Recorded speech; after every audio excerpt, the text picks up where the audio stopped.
అందరికీ నమస్కారం. ఆంధ్రప్రదేశ్ రాష్ట్రంలో గతంలో కంటే భారీ స్థాయిలో పోస్టల్ బ్యాలెట్ ఓట్లు పోలవుతున్నటువంటి పరిస్థితి ఉంది.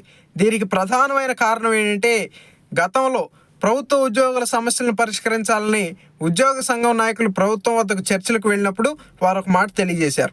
ఈ రాష్ట్రంలో ప్రభుత్వ ఉద్యోగస్తులు మరియు వారి కుటుంబ సభ్యులందరూ కలుపుకొని సుమారుగా 30 లక్షల పైచిలకు ఓట్లు ఉన్నాయి కాబట్టి మా సమస్యలను పరిష్కరించండి అని వారు ప్రభుత్వానికి వినతిపత్రం అందజేస్తే, ఆనాడు సజ్జల రామకృష్ణారెడ్డి వీళ్ళని ఎంతో వెటకారం చేస్తూ, ఎంతో అవహేళన చేస్తూ, అయితే వెళ్ళి రాజకీయ పార్టీ పెట్టుకోండి అని ఆనాడు అతను ఉచిత సలహా ఇచ్చినందుకు గాను దాన్ని ప్రోత్సహించిన జగన్మోహన్ రెడ్డికి ఓటమిని రుచి చూపించడానికి ప్రభుత్వ ఉద్యోగస్తులందరూ కూడా సిద్ధమయ్యారు అని ఈ సందర్భంగా తెలియజేస్తా ఉన్నాను.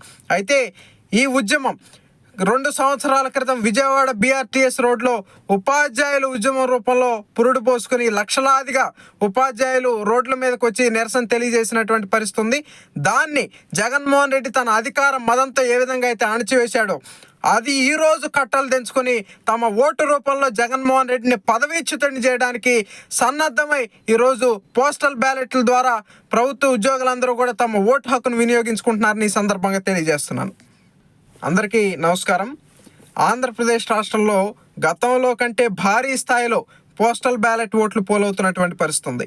దీనికి ప్రధానమైన కారణం ఏంటంటే, గతంలో ప్రభుత్వ ఉద్యోగుల సమస్యలను పరిష్కరించాలని ఉద్యోగ సంఘం నాయకులు ప్రభుత్వం వద్దకు చర్చలకు వెళ్ళినప్పుడు వారు ఒక మాట తెలియజేశారు. ఈ రాష్ట్రంలో ప్రభుత్వ ఉద్యోగస్తులు మరియు వారి కుటుంబ సభ్యులందరూ కలుపుకొని సుమారుగా 30 లక్షల పైచిలకు ఓట్లు ఉన్నాయి కాబట్టి మా సమస్యలను పరిష్కరించండి అని వారు ప్రభుత్వానికి వినతిపత్రం అందజేస్తే, ఆనాడు సజ్జల రామకృష్ణారెడ్డి వీళ్ళని ఎంతో వెటకారం చేస్తూ, ఎంతో అవహేళన చేస్తూ, అయితే వెళ్ళి రాజకీయ పార్టీ పెట్టుకోండి అని ఆనాడు అతను ఉచిత సలహా ఇచ్చినందుకు గాను దాన్ని ప్రోత్సహించిన జగన్మోహన్ రెడ్డికి ఓటమిని రుచి చూపించడానికి ప్రభుత్వ ఉద్యోగస్తులందరూ కూడా సిద్ధమయ్యారు అని ఈ సందర్భంగా తెలియజేస్తా ఉన్నాను.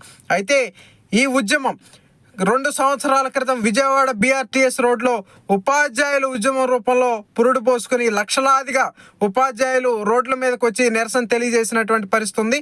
దాన్ని జగన్మోహన్ రెడ్డి తన అధికార మదంతో ఏ విధంగా అయితే అణచివేశాడో, అది ఈరోజు కట్టలు తెంచుకొని తమ ఓటు రూపంలో జగన్మోహన్ రెడ్డిని పదవీచ్యుతుడిని చేయడానికి సన్నద్ధమై ఈరోజు పోస్టల్ బ్యాలెట్ల ద్వారా ప్రభుత్వ ఉద్యోగులందరూ కూడా తమ ఓటు హక్కును వినియోగించుకుంటున్నారని ఈ సందర్భంగా తెలియజేస్తున్నాను.